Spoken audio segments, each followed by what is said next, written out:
Chapter 12. The snow continued to fall, sometimes in great whirling quantities and sometimes for half a day at a stretch in idle drifting flakes that wafted wearily down as if the air was filled with invisible obstructions, then added themselves imperceptibly to the general whiteness below. The worn old streets were gone, the blackened roof tiles were gone, the mournful chimneys and the dirty posts wore high white hats, and the houses themselves seemed to float, muffled in a sea of white. Never in all its life had the town looked so clean. It shamed the very sky, which was a dirty yellowish grey.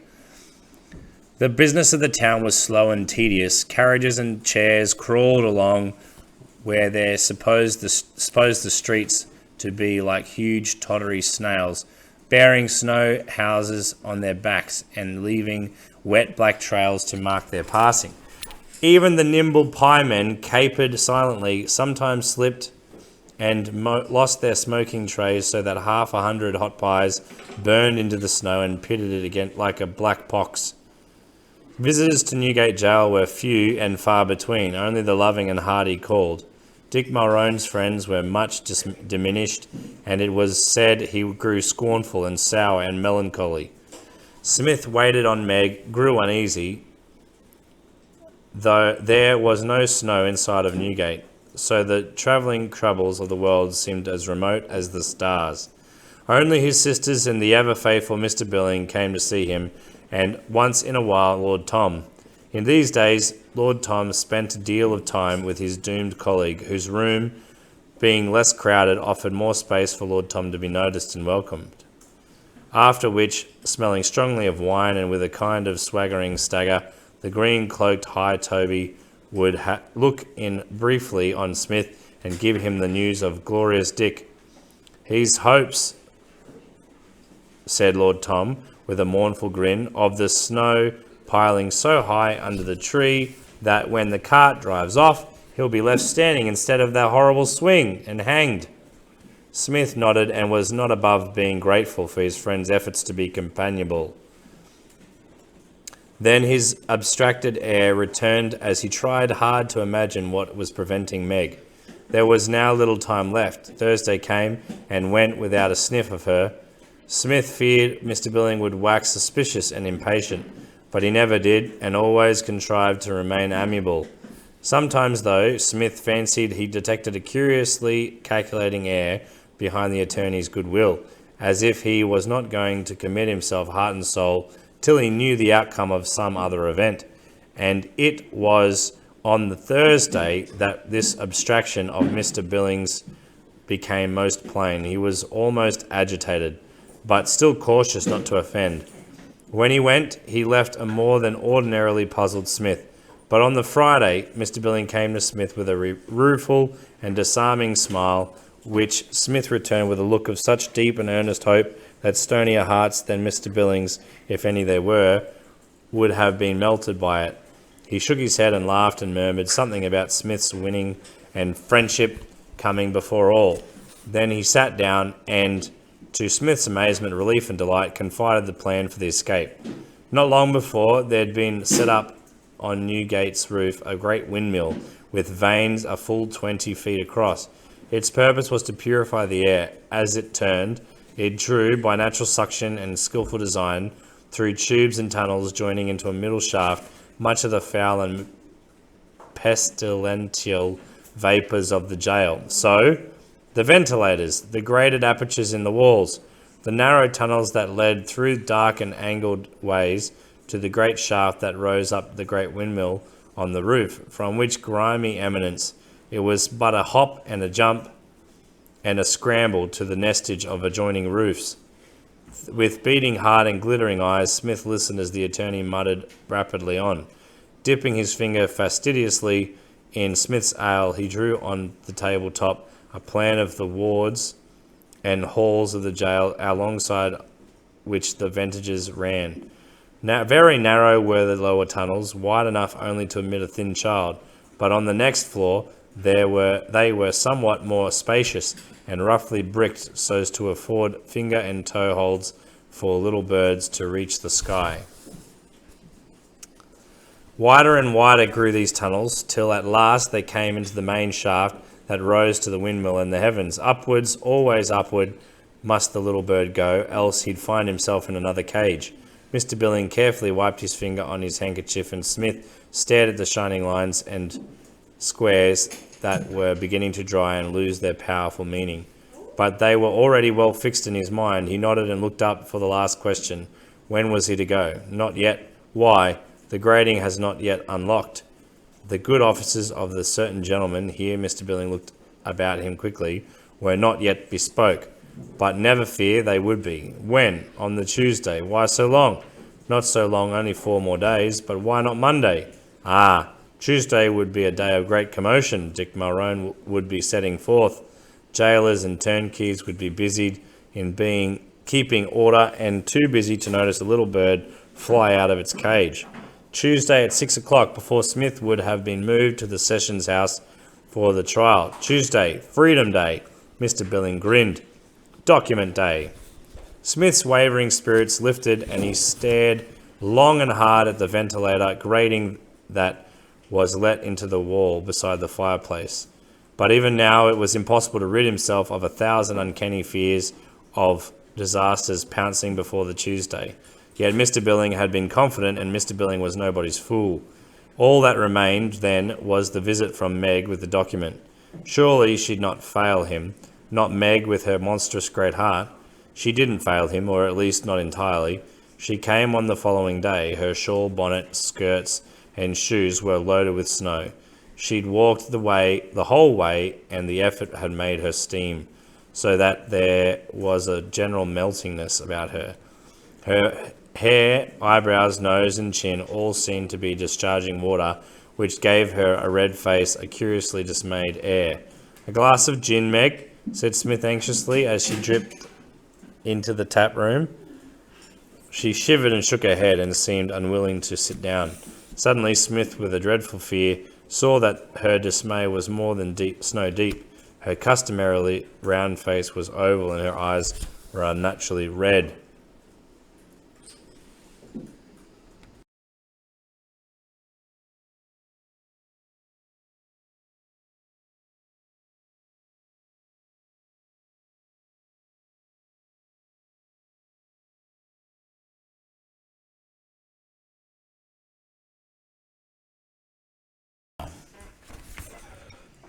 Have you? Have you got it, Meg? She stared at him in terrified sorrow, as if imploring him to hold his peace.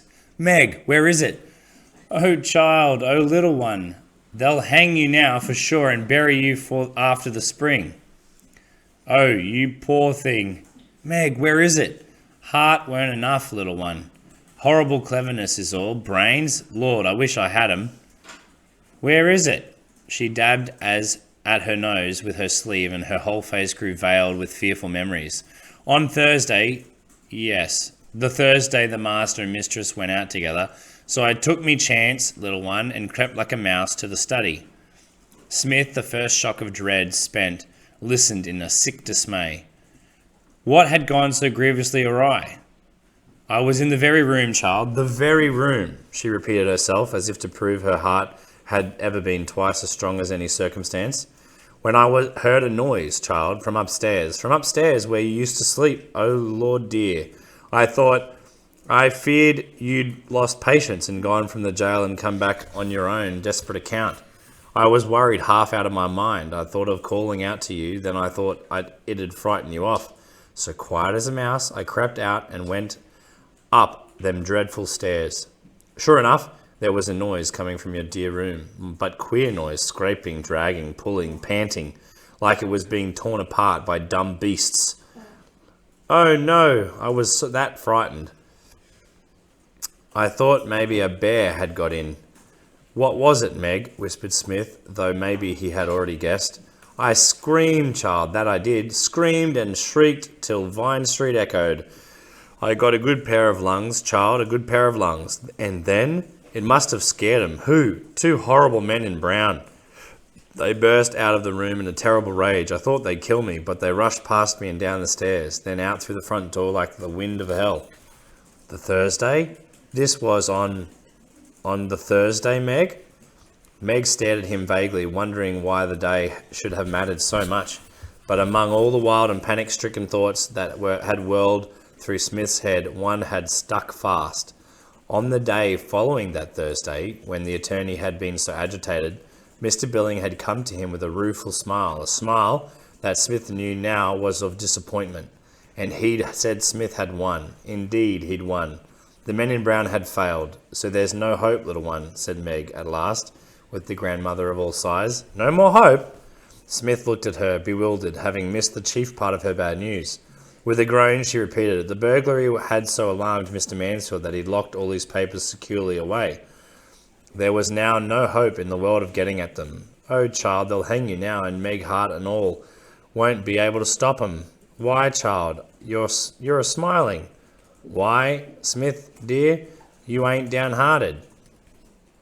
Oh, bless you, dear, for not breaking Meg's heart with your despairing. You'll go straight to heaven, Smith, no matter what you've done. Smith, in spite of the evil news, was smiling in the most strangely excited way, and when at last she went, promising that she'd try to do something, and no matter what, to save him, he called loudly after her, "Thank you, Meg, truly, thank you, you've saved my life," which was like Sunday bells in her ears. Even the old man had been surprised, and he'd thought himself long past such sensation. But Smith, saying nothing, grinned most knowingly. Aggravated, the old man shuffled close beside him. "You've not got it yet, have you?" "No, I ain't, but nor has he. So what are you grinning for? And why did you thank that sloppy baggage?" "Because that lawyer's got ears as long as Watling Street, and I'd like him to think I'm pleased." The old man chuckled. No matter what the cause, he enjoyed folk being misled. "He thought he'd have me for his dinner," went on Smith, his face darkening with contempt. "He thought I was that easy. Oh, that crafty lawyer, him." The old man grinned. He liked to hear the scoundrelly behaviour. Very satisfying, he found it. And his friends in brown, wish I'd seen their faces. Wish I'd seen his face when they told him what luck they'd had. The old man agreed. He'd like to have seen such a multiplication of dismay. He enjoyed dismay. And picture his oily face now, when he hears simple little Smith has just thanked Meg heartily. "Tom Billing," he'll say to himself, "you got to help that lad. It stands to reason he's got the document already. Else why did he thank that sloppy baggage? Oh, yes. Picture his face." The old man pictured it and seemed to enjoy the most of all. The two of them, the old man not much bigger than Smith, sat grinning at each other across the mournful fireplace like a pair of goblin fire dogs. "Won't be long now," said the old man, jerking his head towards the ventilator, and Smith felt an old pang of regret, even shame that he'd be escaping and the old man would not. But the old man didn't seem to mind. Indeed, he seemed quite gay at the thought of it. For, though there were many things he liked much better, he was quite partial to the idea of the occasional little bird flying off. Not that there was any remarkable sympathy between these two strongly differing prisoners, or even any mysterious bond of friendship. There was nothing in common between them save the fireplace, and even there each maintained his own side and scowled pretty formidably if there was any encroachment by the other. "What do you want? A whole bleeding park?" the offended one would mutter, and the trespasser would sniff and move back again. Then there'd be silence between them for several minutes, while they watched the fierce and dingy residents of the stone hall going about their endless, purposeless business. God knows what the old man thought as he gazed at his eternal neighbours, to whom each day was as a year, with but a single season, and yesterday was 1,000 years gone and of no more account. He must have had some thoughts, for every man has thoughts, be they never so dark. But maybe they were too awkward for the words, like the prints left by a bird in the sky. Even Smith's thoughts were vague and shifting. The anticipation of escaping gave him both a superior feeling towards those who could not, and a queer affection. His time among them, he was firmly convinced, could now be counted in hours. Then something happened on the Monday evening that frightened the wits out of him and filled those last hours with commotion and dread. "Visitor!" cried the old man sharpishly. "Look lively, visitor!" Smith looked up and it was once struck with the astonishment and apprehension. The visitor was Miss Mansfield. A terrible feeling that Mr. Billing had confided the plan to Miss Mansfield and she, in a righteous rage, had come to wreck it, chilled his heart. He could conceive of no other reason. His eyes glittered desperately. "Smith!" cried Miss Mansfield, throwing back her hood and staring about her in horror and shame. "You've grown vastly dirty again. Mr. Jones won't mind. Who's he?" "The hangman." Impulsively, Miss Mansfield knelt down and stretched out her arms, careless of her cloak, whose yellow lining flashed out, abrupt as a flower, and took Smith's shoulders. "Keep off! Keep off!" he cried fearfully, with black memories of his last day in Vine Street and a feeling that Miss Mansfield had come on a worse errand than to tell him he was dirty. This feeling was so exceedingly strong and set up a shivering through all his thin body. Miss Mansfield scowled ferociously and tried to blink away her tears. She turned to the old man, who was watching with abiding interest. I would help him." "You don't need your help, ma'am. What do you want with me?" "Keep off. Leave me alone. I hate you," almost screeched Smith in his fright. The pain that he was inflicting was out of all proportion to his small size. His revenge on the saint of Vine Street, did he but know it, was complete indeed. The lady's face had so distraught and tormented an aspect that even the sneering watchers were struck by it. Though she'd come to the jail to tell Smith something, she could not overcome her own distress sufficiently to say more than, "Smith, child, I would help. Don't hate us, I beg of you, Smith, Smith." But Smith glared and glared, morbidly convinced that the mad daughter of the mad father was come as harbinger of doom. Which, in a way, she was. Suddenly there was a disturbance at the other end of the hall. Turnkeys were shouting. The seething, irritable crowd was being pushed and chivied. It moved this way and that, till at last it parted and fell away somewhat savagely from a tremendous figure who'd been caught in its midst. Despite the turnkeys who'd been beating at the felons and the debtors and shouting, blind man, make way!" It was Mr. Mansfield, blind as night, helplessly upright, his black spectacles in the great gloom, looking more than ever like deep holes in the head. The turnkeys pushed obstructions from his path and led him, with many an important scowl at the resentful crowd, towards the fireplace. Miss Mansfield looked alarmed and angry. She left her father in the carriage, bade him not to come in. She said she'd accomplish all without interference or help, so why had he come? With that strange, desperate look about his mouth that disturbed her violently. "Daughter." "Yes, sir." The blind man nodded and seemed to stare at the wall, as if, even to his useless eyes, the horror, darkness, degradation, and shame of the stone hall was sight not to be endured. "Is he here?" "Yes, sir." "Smith," said Mr. Mansfield quietly, "do you know what this is?" He thrust his hand into his coat and drew out the document. A sound between a scream and a groan told Mr. Mansfield that Smith knew. "Meg told us," murmured Miss Mansfield. In tears she came, poor soul. She was at her wits' end and said it was the only thing that would save you. "Do you know what it is, Smith?" No, I'd never seen it before. Look again, look closely, look hard." Helplessly Smith looked, yellower and more stained than he'd remembered, smaller then, but it was the document. Now he could read on the outside, "To Mr. Leonard Billing and Leonard of Curtis Court, Godlyman Street." Frantically his eyes strove to pierce the fold in the paper and read what was within, but in vain. He had a mad idea of snatching it, but where could he fly? Up the chimney? "Never seen it before," he repeated, but his voice was harsh and unequal. Mr. Mansfield had put the paper away, and Smith's eyes followed it into the vital pocket where all was black as night. "Mr. Leonard is at Prickler's Hill. I'm taking this document to him, Smith." "Well, what is it? What's in it, then?" I do not know. It is for Mr. Leonard. A dead man's wish, Smith. Binding, no arguing with it. It shall be delivered tomorrow. And let's hope and pray, Smith, said Miss Mansfield, still kneeling, that it will indeed save you. Tomorrow, went on Mr. Mansfield, Mr. Billing will apply for an adjournment of your trial. I have asked him. Then he knows? This was meant for a whisper, but it came out a very near a scream. He knows no more than I've told him. Why should he? This is Mr. Leonard's affair. He knows! He knows! moaned Smith, now in blackest despair, for it seemed to him that the evil document was coming full circle. He knew for a certain that blind Mr. Mansfield was as marked and doomed a soul as has been Mr. Field. All Smith's hatred and feelings of revenge sank abruptly in a sea of pity. The two men in brown would waylay the magistrate and murder him, and so at last they'd have what they'd been paid to get, and maybe Mr. Black would thank them in his soft voice. In his mind's eye, Smith could already see the look on Mr. Mansfield's face as his soul left his body, and it was the self-same look he'd seen in Curtis Court.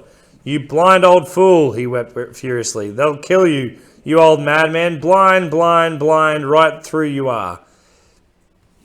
But Mr. Mansfield and his daughter were already moving, and the turnkeys were clearing their path. Men stared at the blind justice hostilely, shook their fists at him, made threatening faces, and sometimes jeered. Someone managed to push his foot out so that the blind man staggered and nearly fell, but his daughter gripped hold on his arm and steadied him, in body if not in spirit. When they were gone, Mr. Smith looked dismally about for a certain fish-eyed jailer, who, he had reason to believe, was the one who retailed everything to Mr. Billing and had most likely been paid to unlock the grating. His heart quickened. The man was now nowhere to be seen. He had not been present. Was it still possible, then, that the escape would go forward, that the jailer would do what he'd been paid for without further reference to his employer? Or had Mr. Billing, knowing what he knew, already summoned him and grimly shaken his head? Scarce 18 hours remained.